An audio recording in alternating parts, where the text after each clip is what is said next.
마태복음 5장 1절부터 12절 말씀입니다.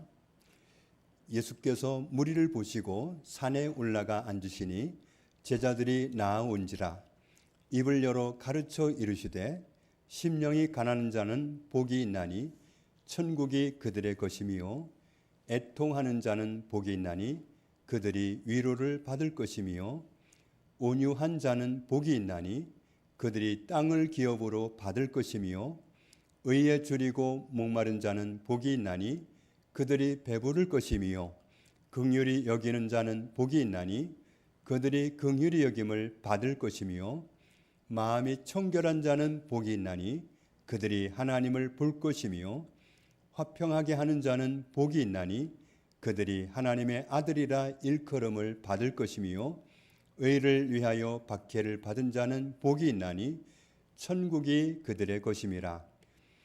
나로 말미암아 너희를 욕하고 박해하고 거짓으로 너희를 거슬러 모든 악한 말을 할 때에는 너희에게 복이 있나니 기뻐하고 즐거워하라. 하늘에서 너희의 상이 큼이라. 너희 전에 있던 선지자들도 이같이 박해하였느니라. 아멘. 성경 말씀 맨 첫 장을 펴보면 태초에 하나님이 천지를 창조하셨다고 말씀합니다. 창조하시는 과정을 잠깐 지켜보면 2절, 3절에 창조를 시작하기 전에는 흑암이 깊게 드리워 있었고 하나님이 빛을 먼저 창조하셨는데 빛을 어떻게 창조하시는가 봤더니 빛이 있으라. 말씀으로, 권능에 있는 말씀으로 빛이 있으라. 이렇게 빛을 창조하셨습니다. 5절을 보면 빛을 낮이라고 부르시고 어둠을 밤이라고 부르셨습니다. 6절 이하에 있는 말씀을 보면 둘째 날에는 궁창을 만드셨는데 궁창을 만드실 때도 역시 말씀으로 창조하셨습니다. 그리고 계속해서 창조를 진행하시는 과정을 봐도 하나님이 말씀으로 창조를 하십니다. 모든 것을 창조하신 하나님이 맨 마지막에 사람을 창조하셨는데 사람을 창조하실 때만큼은 말씀으로 창조하지 않으셨습니다.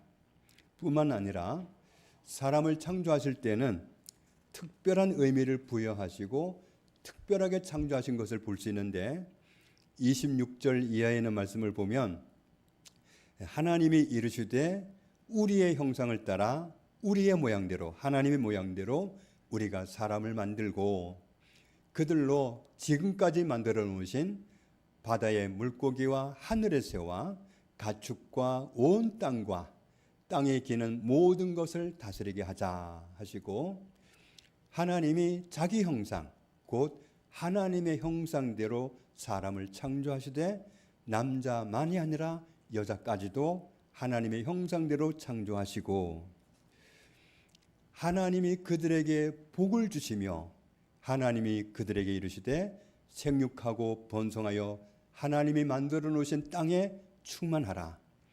땅을 정복하라. 바다의 물고기, 하늘의 새, 땅에 움직이는 모든 생물을 다스리라. 하나님이 이렇게 복을 주셨습니다.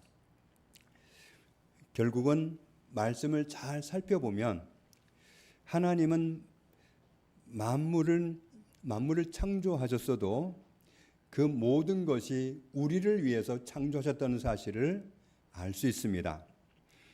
사람을 창조하시는 과정을 창세기 2장에서 좀 더 자세하게 보면 같이 읽겠습니다. 여호와 하나님이 땅의 흙으로 사람을 지으시고 생기를 그 코에 불어넣으시니 사람이 생명이 되니라. 여호와 하나님이 동방의 에덴의 동산을 창설하시고 그 지으신 사람을 거기 두시니라. 하나님이 능력 있는 말씀으로 만물을 창조하셨지만 사람을 만드실 때는 말씀으로 창조하지 않으셨습니다. 하나님이 저와 여러분을 만드실 때도 말씀으로 창조하지 않으시고 직접 만드셨습니다. 이 사실을 시편 139편에서 확인할 수 있습니다. 같이 읽겠습니다. 주께서 내 내장을 지으시며 나의 모태에서 나를 만드셨나이다. 내가 주께 감사하옴은 나를 지으심이 심히 기묘하심이라.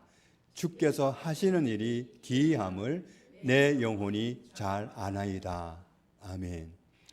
우리도 하나님이 직접 빚어서 만드셨는데 어디서 빚으셨나 봤더니 어머니 뱃속에서 우리를 만드셨습니다. 하나님이 처음부터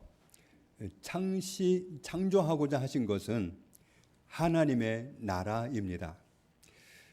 하나님이 하나님의 형상으로 창조하신 사람들과 우리와 함께 사는 나라가 하나님이 계획하신 하나님의 나라인데, 하나님은 바로 그런 하나님의 나라를 만들고 싶으셨습니다. 그런데 사람이 사탄한테 속아서 하나님의 통치를 안 받기로 결정을 해버렸습니다. 하나님의 나라는 특징이 있는데 하나님의 임재가 있어야 하나님의 나라이고, 하나님의 통치가 있는 곳이 하나님의 나라이고, 그런 곳에는 하나님의 안식이 보장되는데 바로 그런 나라가 하나님의 나라입니다. 그런데 사람이 하나님의 통치를 거부해버렸기 때문에 하나님이 더 이상 우리와 함께 계실 수 없게 되었습니다. 그래서 창세기 3장 끝부분을 보면 에덴 동산에서 사람을 내보내셔야 했습니다. 하나님이 원하셨던 우리와 함께 살아가는 하나님의 나라는 더 이상 존속될 수가 없었습니다. 하나님의 형상대로 지음받은 우리에게 하나님의 임재가 있고 하나님의 통치가 있고 하나님의 안식이 있어야 그런 나라가 하나님의 나라인데, 하나님은 그런 나라를 원하셨는데 사람이 하나님의 통치를 거부해버렸기 때문에 하나님의 임재와 통치가 더 이상 우리에게 머무실 수가 없었습니다. 사람이 잘못 결정을 해서 하나님의 임재와 통치가 있는 하나님의 나라를 사람은 잃어버렸습니다. 사람은 그렇게 해서 자유를 얻은 것이 아니라 함정에 빠졌고 멸망에 빠졌습니다. 결과를 보았을 때 사람은 사탄의 거짓말을 따르기 위해서 자신을 하나님의 형상대로 특별하게 창조하시고 우리와 함께 살아가는 하나님의 나라를 이루고자 하셨던 하나님의 나라를 벗어나 버렸습니다. 우리는 마음으로 하나님을 버린 죄인이 되었고 어둠의 영에게 낚여서 어떻게 살아야 할지도 모르는 고와 같은 신세가 되고 말았습니다. 그래서 정말 하나님이 우리에게 임하시기 전까지는 사람은 자기 인생을 어떻게 살아야 될지도 몰라요. 우리가 만나는 문제들을 감당할 수도 없고, 그래서 우리는 문제들을 극복하기 위해서 이 사람 만나고 저 사람과 대화하고 이 사람한테 전하고 저 사람한테 전화하지만 우리는 늘 고통 가운데 살아가게 되어 있습니다. 그런데 그것뿐만 아니라 사람이 하나님을 버린 죄를 해결하지 않는다 하면, 달리 표현해서 하나님과 틀어진 관계를 회복하지 않는다면 무서운 재앙이 기다리고 있습니다. 히브리서 9장에서 이 사실을 확인할 수 있는데 같이 읽겠습니다. 한번 죽는 것은 사람에게 정해진 것이요 그 후에는 심판이 있으리니. 죽으면 끝나는 게 아니라 심판이 기다리고 있습니다. 하나님의 통치를 거부해버린 그 죄가 있어서 그렇게 하나님을 외면해버리고 하나님을 내 인생에서 제거해버리고 살아온 그 죄에 대해서 심판을 받는 심판이 기다리고 있다고 말씀합니다. 각 사람의 인생에도 끝이 있고 그리고 이 세상에도 끝이 있습니다. 우리가 사는 세상은 언제까지나 있을 것 같지만 그렇지가 않습니다.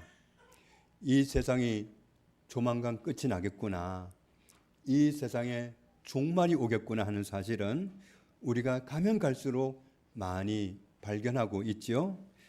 사람이 감당할 수 없는 지진이 여기저기서 일어나고 있습니다.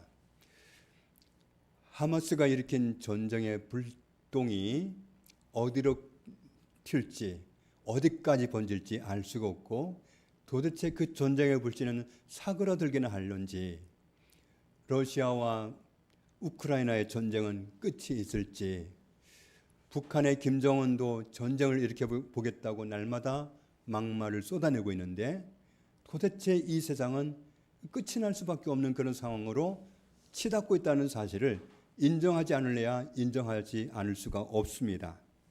지금 세상은 멸망을 향해서 달려가고 있습니다. 하나님과 관계를 회복하지 않은 채로 살다가 인생이 끝나버린다면 심판을 받게 됩니다. 실제로 요한계시록 20장을 보면 심판을 실제로 받게 된다는 사실을 확인할 수 있습니다. 또 내가 크고 흰 보좌와 그 위에 앉으신 이를 보니 땅과 하늘이 그 앞에서 피하여 간데 없더라. 우리가 하나님의 심판대를 접할 그 순간이 되면 지금까지 있어 왔던 하늘과 땅은 온데간데 없이 사라져버리고 없게 된다는 거죠. 또 내가 보니 죽은 자들이 큰 자나 작은 자나 그 보좌 앞에 심판을 받기 위해 서 있는데 심판이 그냥 주먹식으로 하나님의 기분대로 심판하는 게 아니라 심판을 아주 정의롭게 하기 위해서 각 사람의 인생이 정확하게 낱낱이 기록된 책들이 펴 있고 또 다른 책이 펴졌으니 곧 생명책이라. 죽은 자들이 자기 행위를 따라 책들에 기록된 대로 심판을 받으니 그때는 사람이 어디서 죽었든지 거기에서 다 불려와 가지고 한 사람이 없이 심판을 받고 14절 사망과 음부도 불못에 던져지니 이것은 둘째 사망 곧 불못이라. 지옥을 불못이라고 표현합니다. 그러면서 같이 읽습니다. 누구든지 생명책에 기록되지 못한 자는 불못에 던져지더라. 아멘. 천국에 있는 생명책에 우리의 이름이 기록되어 있지 않으면 불못으로 지옥으로 던져지게 됩니다. 우리는 하나님의 통치를 거부한 죄인들입니다. 우리는 우리가 지은 죄 때문에 하나님을 가까이 할 수 없었습니다. 왜냐하면 죄를 짓기는 했는데 죄를 해결할 능력이 없었기 때문입니다. 지난주에도 말씀드렸듯이 우리가 지은 죄를 해결하려면 죄의 값을 지불하면 되는데 죄의 값은 사망이기 때문에 우리는 사망을 값을 지불하면 끝나버리기 때문에 죄값을 지불할 수도 없었습니다. 그런데 하나님의 아들이신 예수님이 오셔서 우리의 죄를 해결해 주셨습니다. 로마서 3장에 있는 말씀에서 이 사실을 확인할 수 있는데 같이 읽겠습니다. 모든 사람이 죄를 범하였음에 하나님의 영광에 이르지 못하더니 그리스도 예수 안에 있는 속량으로 말미암아 하나님의 은혜로 값없이 의롭다 하심을 얻은 자 되었느니라. 값없이. 우리는 값없습니다. 그런데 진짜 값없는 게 아니라 예수님이 값을 대신 지불해 주셨기 때문입니다.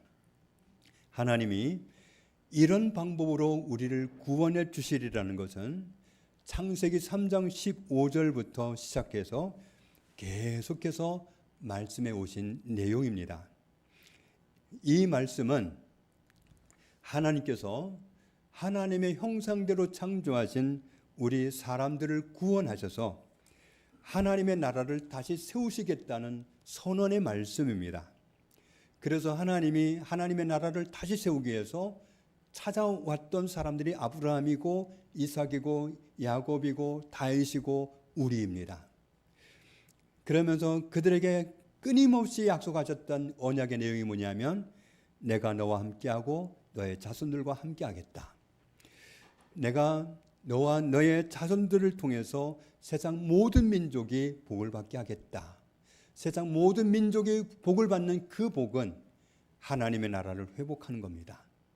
죄를 해결받고 하나님의 나라로 다시 들어가게 되는 그 복을 천하 만민이 받게 되는 복이라고 말씀하신 겁니다. 하나님이 함께 하시면 복을 받는 건데 아브라함에게 내가 너와 함께 하겠다. 이삭에게도 내가 너와 함께 하겠다. 야곱에게도 내가 너와 함께 하겠다. 하나님이 우리에게 오실 때 내가 너와 함께 하겠다. 함께 하기 위해서 오셨습니다. 하나님이 함께 하시는 게 하나님의 나라입니다. 아브라함, 이삭, 야곱, 다윗, 이 계보로 오시는 메시아, 여자의 후손 예수 그리스도를 통해서 사람이 하나님의 임재를 회복하고 하나님의 통치를 회복하고 하나님의 안식을 누리는 하나님의 나라가 되게 하신다는 약속을 구약 성경 전체에서 계속해서 말씀해 오셨던 겁니다. 예수님이 이 세상에 오신 것은 우리에게 잃어버렸던 하나님의 나라를 회복시켜 주시려고 오신 겁니다. 마태복음 1장을 보면 하나님이 구약 성경에서 그렇게 강조해 오셨던 말씀대로 예수님이 아브라함의 계보, 다윗의 계보로 오셨다는 사실을 확인시켜 주고 있습니다. 예수님은 우리가 하나님을 모심으로 하나님의 나라가 되게 하시려고 우리가 지불할 수 없었던 우리의 죄값을 몸으로 대신 지불해 주시고는 우리가 죄가 해결되었기 때문에 하나님을 모실 수 있고 하나님의 통치를 회복할 수 있고 하나님이 계시기 때문에 보장되는 하나님의 안식을 누리는 하나님의 나라가 되게 해주셨습니다. 하나님의 약속하신 말씀대로 예수님이 우리 죄값을 대신 지불해 주셨기 때문에 예수님을 구세주라고 부르는 겁니다. 우리가 스스로 죄 문제를 해결할 수 있다면 구세주가 필요하지 않습니다. 물에 빠진 사람이 스스로 물에서 나올 수 있다면 나오면 됩니다. 그런데 스스로는 절대 나올 수 없는 사람한테는 구조자가 필요합니다. 우리는 죄 문제를 스스로 해결할 수 없었기 때문에 하나님이 구세주로 예수 그리스도를 보내주신 겁니다. 그래서 예수님이 약속하신 대로 여자의 후손으로 오셔서 우리의 죄를 감당하고 십자가에서 죽으심으로 우리의 죄가 값이 지불되었고 우리는 구원을 받았습니다. 예수 그리스도 말고는 우리의 죄 문제를 해결해 주실 분이 없고 예수 그리스도 말고는 우리의 구원자가 될 수 없습니다. 왜냐하면 사도행전 4장에 있는 말씀을 보면 우리의 구원은 하나님이 약속하신 오직 이 한 분밖에는 없기 때문입니다. 같이 읽겠습니다. 다른 이로서는 구원을 받을 수 없나니 천하 사람 중에 구원을 받을 만한 다른 이름을 우리에게 주신 일이 없음이라 하였더라. 예수 그리스도 그 이름 말고는 어떤 이름도 구세주가 될 수 없습니다. 하나님이 허락하신 이름은 오직 여자의 후손, 다윗의 가문으로, 아브라함의 가문으로, 이삭의 가문으로, 야곱의 가문으로 오신 예수 그리스도뿐입니다. 마태복음 4장에서 예수님은 하나님의 나라를 우리에게 다시 세우러 오셨기 때문에 천국이 가까이 왔다 선포하셨습니다. 그리고 23절 말씀을 보면 예수님이 지속적으로 사람들을 만날 때마다 하셨던 말씀이 천국이 가까이 왔다. 천국을 소유해라. 하나님의 나라에 들어와라. 이 말씀을 어디에 가나 누구를 만나나 계속해서 말씀하셨습니다. 우리의 죄값을 몸으로 지불하시고 우리를 구원하신 예수 그리스도를 우리 안에 모시면 우리의 신분이 달라집니다. 이 사실을 요한복음 1장에서 말씀하고 있는데 같이 읽겠습니다. 영접하는 자, 곧 그 이름을 믿는 자들에게는 하나님의 자녀가 되는 권세를 주셨으니 우리를 구원하신 예수님을 모시는 것은 하나님을 모시는 겁니다. 하나님을 모시면 하나님의 자녀가 됩니다. 마태복음 1장에 있는 말씀을 다시 보면 아들을 낳으리니 이름을 예수라 하라. 이는 그가 어떤 목적을 갖고 오셨느냐 하면 같이 읽습니다. 그가 자기 백성을 그들의 죄에서 구원할 자이심이라 하니라. 이 모든 일이 된 것은 주께서 선지자로 하신 말씀을 이루려 하심이니 이르시되 보라 처녀가 잉태하여 아들을 낳을 것이요 그의 이름은 임마누엘이라 하리라 하셨으니 이를 번역한즉 하나님이 우리와 함께 계시다 함이라. 우리가 죄를 지었을 때는 하나님과 우리가 함께 있을 수 없게 되었었는데 예수님이 우리 죄를 해결하시고 우리에게 오심으로 인해서 임마누엘이 하나님이 우리와 다시 함께 계시는 하나님의 나라가 회복되게 된 겁니다. 하나님이 우리와 함께 계시면 우리가 바로 하나님의 나라입니다. 우리를 구원하신 예수 그리스도를 모셨다면 그런 사람은 바로 하나님의 나라가 된 겁니다. 그리고 우리는 하나님 나라 백성이 된 것이고 하나님의 사람이 된 겁니다. 나라마다 자기 나라 백성을 통치하는 법이 있습니다. 하나님의 나라는 어떤 법이 있을까요? 하나님의 나라에 법이 없다면 아무렇게나 살면 되겠죠? 그런 나라는 존속할 수가 없습니다. 하나님의 나라는 하나님이 정해주신 법이 있는데 그 법을 율법이라고 말합니다. 율법은 너희는 내 백성으로서 이렇게 살아라고 하는 그런 법입니다. 그런데 율법은 해석이 필요해요. 율법을 어느 문항을 딱 보면 딱 알아지고 그러면 좋겠는데 알아지지 않는 경우가 많습니다. 때로는 더 구체적인 그런 이해가 필요하기 때문에 해석이 필요합니다. 시대가 흐르면서 바리새인, 서기관들 이런 사람들이 율법을 해석하는 역할을 해왔습니다. 그러면 사람이 율법을 보고 다 이해할 수 있을까요? 모르겠잖아요. 모르겠으면 솔직히 인정하고 하나님 저는 사람들이 이 말씀을 알고 싶어 하지만 저 모르겠어요. 이 말씀이 무슨 뜻인지 알게 해주셔서 이 법의 뜻을 알고자 하는 사람들에게 알려줄 수 있게 해주세요. 이렇게 하나님께 여쭈면 얼마나 좋겠어요. 그런데 바리새인들과 서기관들은 율법의 내용을 해석을 해야 되는데 모르겠으면 하나님께 나아가서 하나님께 여쭙고 그럼 알게 해주시면 그 알게 해주신 거 가지고 말해주면 되는데 하나님께 여쭐 수 있는 관계도 안 되고 아는 척은 해야 되겠고 그러니까 자기들 마음대로 자기들 입맛대로 해석을 해가지고 사람들에게 너무나도 지기 어려운 버거운 짐을 만들어서 이렇게 해! 이렇게 말을 해왔던 겁니다. 똑같은 칼이 요리사한테 들리면 좋은 도구가 되지만 나쁜 마음을 품은 사람에게 들려지면 흉기가 됩니다.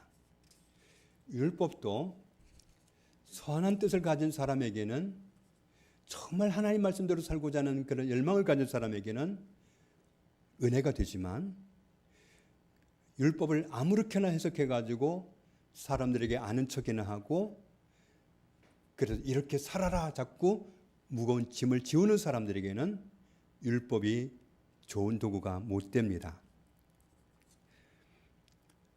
그래서 마태복음 5장은 마태복음 5장부터 7장까지는 산상수훈이라고 하는데 어느 날 예수님이 산 위에 올라가신 후에 제자들이 다 모이셨을 때 말씀을 하시는데 이때 하신 말씀들은 율법을 해석하는 말씀이었어요.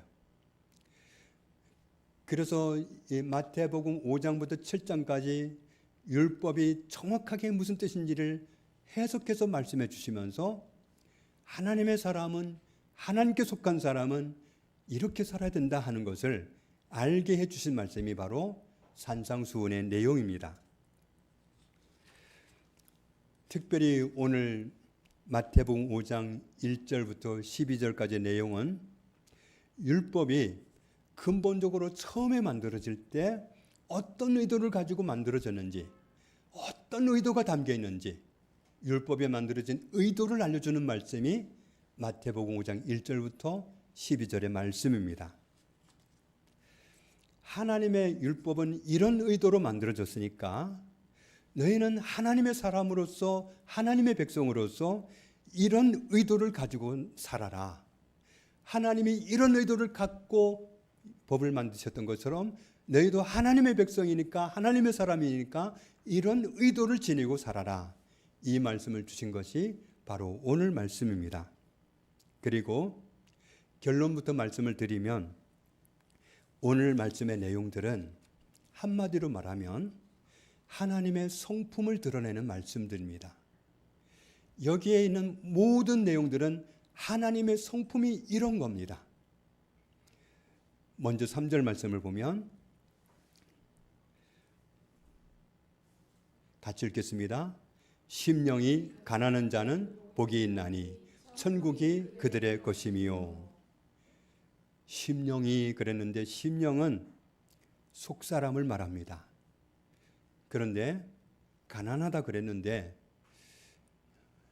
여기에 계신 분들은 다 가난하죠? 그렇게 생각하기 쉬운데, 오늘 본문에서 말씀하는 가난은 다른 사람보다 좀 못 가져서 가난한 그런 가난이 아니라 정말 당장 먹을 게 없고 며칠을 굶었고, 그래서 사람만 만나면 저 너무 배가 고파요. 뭐 먹을 거 좀 사 먹을 수 있도록 한 푼 줘보세요. 아니면 저 너무 배가 고파요. 밥 한 공기라도 좀 주세요.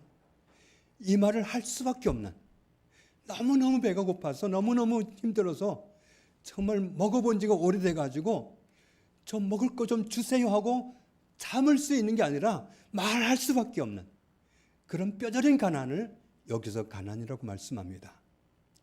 우리의 속사람이 너무 가난한 거예요. 우리의 속사람은 언제 부유해질 수 있느냐 하면 하나님으로 충만해질 때 부유해질 수 있습니다. 하나님이 내게 충만하면 부유해져요. 그러면 돈이 없어도 전혀 가난하다고 생각하지 않습니다. 가진 게 없어도 나 너무 힘들어하지 않습니다. 하나님으로 충만하면 할수록 그런 사람은 부유하게 정말 모든 것을 가진 사람처럼 충만합니다. 그러니까 내 내면에 하나님을 가득하지 못해서, 내 속사람이 하나님을 충만하지 못한 것 때문에 너무너무 힘들어서 하나님, 저 배고파요. 저 하나님으로 충만하고 싶어요. 하나님 제 안에 충만하게 좀 임해 주세요. 이 말을 안 할 수가 없어요. 그런 가난을 가진 사람이 복 있는 사람이다. 속사람의 가난은 다른 것으로는 절대로 채울 수가 없습니다. 오직 하나님으로만 채울 수 있기 때문에 하나님을 목말라 하는 거예요. 하나님, 아침부터 하나님 찾아놓고 점심때도 하나님, 하루 종일 하나님 찾아놓고도 밤에 자리에 누워서도 하나님, 저 하나님을 충만할 수 없을까요? 이런 가난한 심령을 가진 사람이 복 있는 사람이다. 왜냐하면 천국이 그런 사람의 것이다. 하나님을 그렇게 갈망하는 사람에게 하나님은 그래, 내가 여기 있다, 그러고 싶어 하시기 때문에 천국이 그들의 것이다.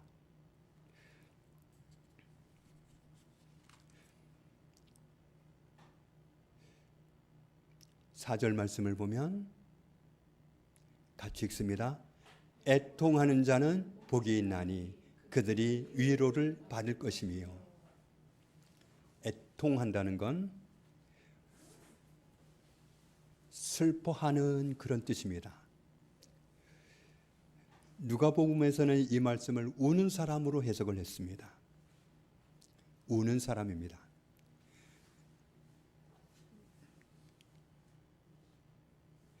우는 사람. 그런데 슬퍼할 일이 있어야 슬퍼하죠.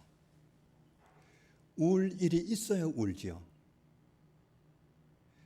진짜 슬퍼해야 될 게 뭔지 알아야 슬퍼하지요. 내가 진짜 울어야 될 이유가 뭔지 알아야 울지요. 배고프지도 않고 오늘 하루 살기 아무 부족함이 없으면 우리는 슬퍼하지 않습니다. 울지 않습니다. 하나님은 무엇 가지고 슬퍼하시는지, 하나님은 무엇 때문에 우시는지, 하나님이 어떤 경우에 아파하시는지 하나님의 마음을 알아야 나도 울 수 있어요.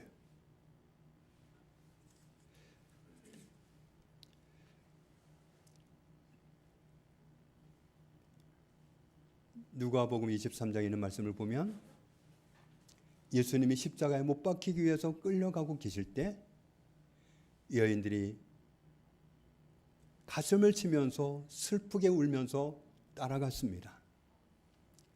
그날 예수님이 하신 말씀이 나 때문에 울지 말고 진짜 울어야 될 일이 뭔지 아니. 너를 위해서 울어야 돼. 너희 자녀들을 위해서 울어야 돼. 이렇게 말씀하셨습니다. 내가 하나님을 잘 모르는 것 때문에, 내가 하나님 마음을 잘 모르는 것 때문에 그게 속상하고 그게 슬프고, 내 자녀가 하나님을 잘 모르고 그래서 내 자녀가 하나님 잘 못 섬기는 거 그게 아프고, 그게 정말 슬프고, 그것 때문에 울고 전쟁과 지진으로 사람을 잃고 슬퍼하고 고통 가운데 있는 다른 민족들을 보면서 하나님의 마음으로 아파하고 그들을 위해서 울면서 저들에게 필요한 위로를 주세요. 저들이 이 고통을 통해서 하나님을 보게 해주세요. 하나님께 돌아오게 해주세요. 그렇게 울 수 있는 그런 마음을 가졌을 때 복 있는 사람이라고 말씀하십니다. 마태복음 5장에서 같이 읽습니다. 온유한 자는 복이 있나니 그들이 땅을 기업으로 받을 것이며. 온유하다는 말은 원어로 보면 온유한, 친절한, 겸손한, 동정심 많은, 인정 많은, 관대한 그런 뜻입니다. 어떤 상황에서 이 온유함이 나와야 되느냐 하면 분노를 폭발해야 될 상황을 만났을 때, 내 난폭함을 숨김없이 드러낼 수밖에 없는 그런 상황이 왔을 때 이씨 하고 나와야 될 그런 상황, 매정하고 잔인하고 그렇게 반응해야 될 상황에서 엉뚱하게도 온화하고 친절하고 온유하고 그렇게 대하는 모습을 여기서 온유하다고 말씀합니다. 상황이 좋을 때 온유한 건 누구나 다 할 수 있습니다. 나한테 잘해주는 사람 앞에서 잘하는 건 다 할 수 있는 일이, 때로 안 그런 사람도 있지만 내가 정말 화를 내야 될 그런 폭발해야 될 순간에 온유함으로 대하는 것, 이런 사람이 복이 있다. 그들이 땅을 기업으로 받을 것이다. 땅이 필요하면 온유하게 살면 됩니다. 온유하게 살면 땅을 주십니다. 바보같이 살 때, 성질 내야 되는데 성질 안 내고, 진짜 바보같이 굴 때 하나님이 땅을 주신다고 약속하셨습니다. 적용할 수 있는 말씀을 보면 같이 읽겠습니다. 악을 악으로, 욕을 욕으로 갚지 말고 도리어 복을 빌라. 이를 위하여 너희가 부르심을 받았으니 이는 복을 이어받게 하려 하심이라. 악을 받았는데 악으로 안 갚고, 욕을 받았는데 욕을 안 갚고, 욕으로 갚아야 될 그 상황에서, 악으로 갚아야 될 그 상황에서 도리어 복을 빌라. 예수님이 십자가에 달려 죽으실 때 뭐라고 하셨어요? 이 사람들을 용서해 주십시오. 지금 자기들이 뭔 짓을 한지 몰라서 이렇게 하고 있습니다. 그 모습을 봤던 스데반 집사님도 뭐라고 그랬어요? 자기를 돌로 쳐 죽이는 사람들을 두고 이 사람들을 용서해 주십시오. 정말 바보같이 기도할 때 이런 바보 같은 사람을 하나님 복을 주신다고 약속하셨습니다. 이 바보같이 하는 이분이 누구냐? 이분이 하나님이에요. 우리가 하나님께 못된 죄인으로 굴었는데 이런 우리를 살리겠다고 아들을 우리에게 던지셨어요. 우리가 정말 자기 죄는 못 보고 예수님이 죄인이라고 죄수로 몰아서 십자가에 몰아갈 때 못 본 척 하셨어요. 그래야 우리 죄가 없어지기 때문에. 그 말도 안 되는 일을 하신 분이 이 바보 같은 하나님이. 이 은혜 때문에 우리가 산 거예요. 결국은 하나님의 이 성품을 가지고 우리도 이 바보같이 하나님처럼 바보같이 살으라는 거예요. 그럼 세상 사람들이 충격을 받겠죠? 아니 저 인간 왜 저렇게 살지? 왜 바보같이 저 인간 저렇게 굴지? 그러면서 하나님을 보는 거예요. 우리에게 우리가 모시고 있는 하나님을 보여주라는 거예요. 우리 삶으로. 화낼 때 화내면 하나님 어떻게 보여줘요? 욕한다고 같이 욕해버리면 어떻게 하나님을 보여줘요? 방법 없습니다. 똑같이 화내고 똑같이 성질 부리고 하면서 하나님 보여줄 방법이 없어요. 부당한 대우를 받고도 참으면서 하나님 보여주려고. 저 하나님 보고 싶어서 보여주고 싶어서 참아요. 그렇게라도 참는 사람이 복을 이어받는다.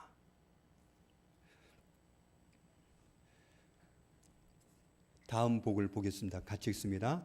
의에 줄이고 목마른 자는 복이 있나니 그들이 배부를 것이며. 세상 사람들이 의롭지 못한 것 때문에 아파하고 나 자신이 의롭지 못한 것 때문에 아파하고 내 가족들이 의롭지 못한 것 때문에 괴롭고 의로움을 보고 싶은데 못 보는 의에 굶주리고 목말라 하는 하나님의 마음으로 고통할 줄 아는 사람, 이런 사람이 복 있는 사람이다. 하나님은 그런 사람을 배부르게 할 것이다. 7절 말씀 같이 읽습니다. 긍휼히 여기는 자는 복이 있나니 그들이 긍휼히 여김을 받을 것이며. 긍휼히 여기는 건 다른 사람 입장에서 생각하는 겁니다. 정말 바보같이 자기 입장에서 자기 생각으로 해석하지 않고 저 사람이 오늘 왜 그랬을까? 저 사람이 왜 저렇게 형성이 됐을까? 어린 시절을 어렵게 살았나 보다. 어린 시절에 고통 가운데 살았나 보다. 자꾸 이해해 주려고 그래. 내가 성질을 내는 게 옳은데 성질을 안 내고 이해해 주려고 그래. 상대방 입장에서 이해를 하려고 그래. 그런 사람이 복 있는 사람이다. 이게 하나님의 성품입니다. 하나님이 우리를 용서하신 이유가 있어요. 우리를 사랑하시기 때문에. 우리가 속아서 하나님의 통치를 거부한 거 알기 때문에. 그리고 하나님의 나라를 포기할 수가 없어서, 우리와 함께 살아가는 하나님의 나라를 포기할 수 없어서 하나님 우리를 긍휼히 여기신 겁니다. 8절 말씀을 보면 같이 읽습니다. 마음이 청결한 자는 복이 있나니 그들이 하나님을 볼 것이며. 우리 마음은 하나님을 모시지 않고는 절대로 청결해질 수가 없습니다. 하나님의 간섭을 받지 않고는 우리 마음이 깨끗해질 수가 없습니다. 얼마나 오염된 것이 우리 마음인데요. 만물보다 거짓되고 만물보다 가장 부패한 것이 사람의 마음인데 우리가 어떻게 하나님 앞에서 청결한 존재가 될 수 있겠어요? 예전 같으면 우리가 다른 사람의 허물만 보잖아요. 왜 다른 사람의 허물은 그렇게 잘 보입니까? 잘 보입니다. 그거 공부 안 해도 돼요. 누가 부모님한테 다른 사람 이런 경우는 그런 인간이니까 이렇게 봐라. 아무도 안 가르쳐줘도 다 알아요. 다른 사람 허물 다 잘 보입니다. 조금 잘못하면 크게 확대해서 볼 수 있습니다. 그런데 하나님을 알고 나니까, 하나님을 모시고 나니까 하나님은 언제나 뭐라고 하세요? 너는 어떤데? 너는 괜찮니? 너는 낫니? 할 말이 없게 만드시잖아요. 하나님 언제나 나를 보게 하시고, 나의 모자람을 보게 하시고, 나의 추함을 보게 하시고, 나의 더러움을 보게 하시고, 그래서 다른 사람 앞에 아무것도 할 말이 없는 존재로 나를 보게 하시잖아요. 하나님을 모시지 않고는 내가 청결해질 수가 없어요. 하나님과 친해지지 않고는 내가 청결한 존재가 될 수가 없어요. 이만큼 청결해진다는 것은 하나님과 가까이 지내는 것을 말해요. 이런 사람은 복이 있다. 왜냐하면 하나님을 볼 것이기 때문이다. 또 어떤 사람이 복이 있습니까? 같이 읽습니다. 화평하게 하는 자는 복이 있나니 그들이 하나님의 아들이라 일컬음을 받을 것이며. 화평하게 하는 사람, 화목하게 하는 역할을 하는 사람이 복이 있는 사람이다. 어떤 사람이 서로 틀어져 있는 것을 보면 그냥 둘 수가 없고, 어떤 사람이 나와 좀 틀어져 있으면 그냥 둘 수가 없고, 내가 낮아지는 한수도 저 사람이 분명히 저 사람이 잘못했는데도 내가 잘못했어, 우리 화목하게 지내자, 그렇게 다가갈 수 있는 그런 사람이 화평하게 하는 사람인데, 그런 사람이 복이 있는 사람이다. 하나님이 뭘 잘못했습니까? 왜 당신의 아들을 왜 십자가에 왜 내어줍니까? 우리가 잘못했는데. 화평하게 지내고 싶어서. 화평하게 지내는 게 하나님의 성품이에요. 오늘 말씀한 모든 말씀은 하나님의 성품이에요.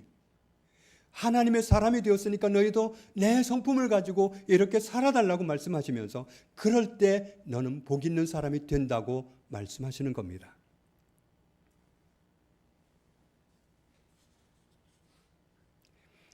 하나님과 화목하게 지내는 사람,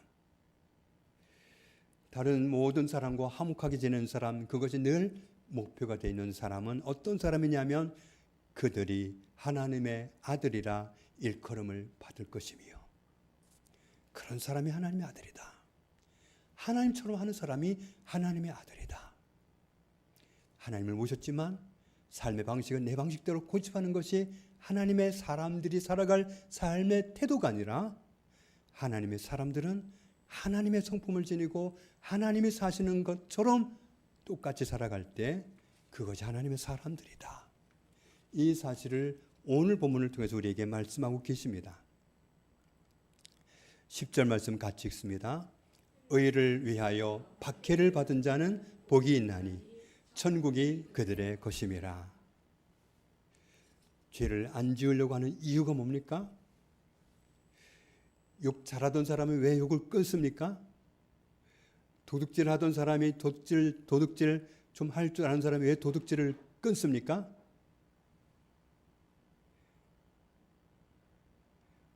다른 사람한테 들키지 않으려고요? 괜히 다른 사람한테 못된 짓 하다 들켜가지고 망신당할까 봐요? 하나님 앞인데 하나님께 죄될까 봐, 하나님께 누를 끼칠까 봐, 그래서 죄를 끊는 거 아닙니까? 그래서 죄 되는 자리에 안 가는 거 아닙니까? 의인으로 살기 위해서 길을 택하면 박해를 받습니다. 세상은 절대로 좋아하지 않습니다. 야, 어떻게 그렇게 사니 하고 칭찬할 것 같지만 박해합니다. 박해를 받아가면서도 의의를 선택하고 살아가는 사람은 복 있는 사람이다. 왜냐하면 천국이 바로 그런 사람의 것이다.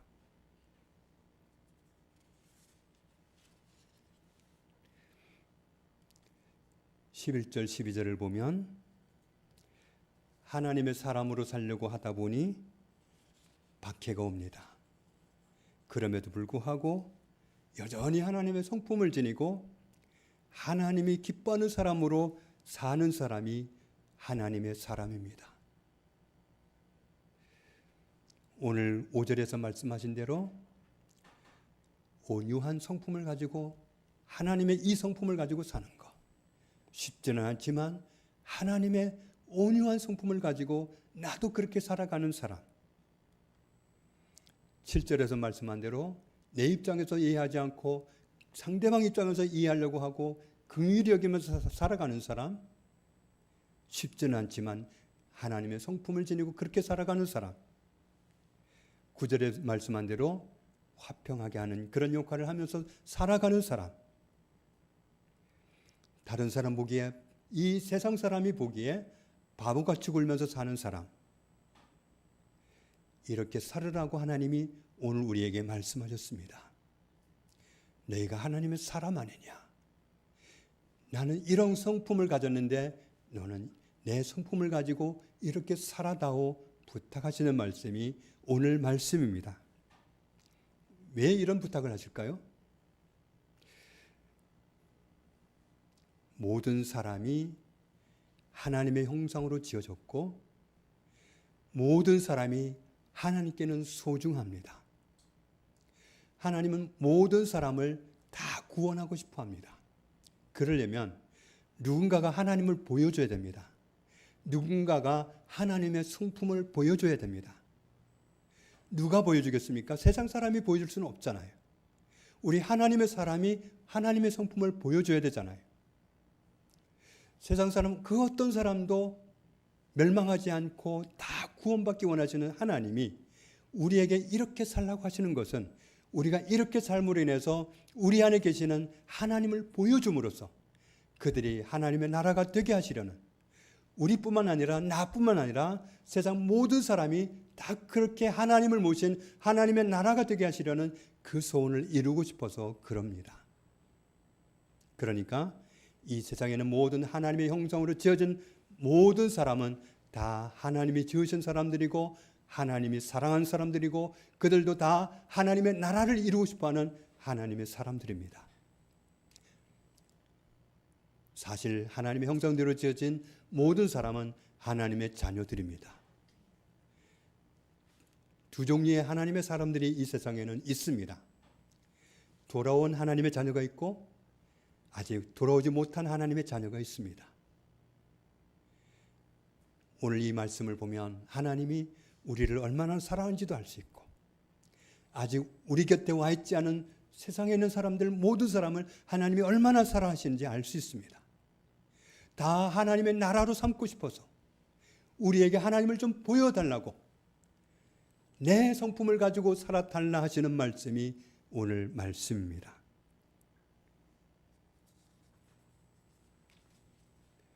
마지막 심판 때 이런 일이 벌어집니다. 심판하시는 주님이 어떤 사람들을 향해서 말씀하십니다. 너네가 배고플 때 먹을 것 많이 줬지. 너네가 힘들 때 찾아와서 위로해 줬지. 너네가 아파할 때 찾아와서 나를 보살펴 줬지. 이 말을 듣고 이 말을 듣는 사람들이 황당해가지고 주님, 제가 언제 그랬습니까? 저는 주님을 만난 적도 없는데요. 제가 언제 주님한테 그렇게 했습니까? 그랬더니 이렇게 말씀합니다. 같이 읽습니다. 임금이 대답하여 이르시되 내가 진실로 너희에게 이르노니 너희가 여기 내 형제 중에 지극히 작은 자 하나에게 한 것이 곧 내게 한 것이니라 하시고, 지극히 작아 보이는 한 사람에게 한 것이 주님에게 한 것입니다. 하나님의 형상으로 빚어진 다른 어떤 사람에게 한 것이 그 사람이 아무리 무시할 만한 사람이고 무시해도 될 것 같은 사람이라도 그에게 잘했다면 그건 하나님께 잘한 겁니다. 다른 사람에게 한 것이 곧 하나님께 한 겁니다. 어떤 사람은 이런 말을 듣습니다. 너는 내가 배고플 때 먹을 거 내밀지를 않더구나. 너만 먹고. 너 내가 감옥에 갇혔을 때 찾아와 보지 않더구나. 그랬더니 그 사람들이 하는 말이 주님 언제요? 저는 주님을 뵌 적도 없는데 언제요? 제가 언제 주님을 뵙고도 그런 못된 짓을 했나요? 그때 이렇게 말씀하십니다. 같이 읽습니다.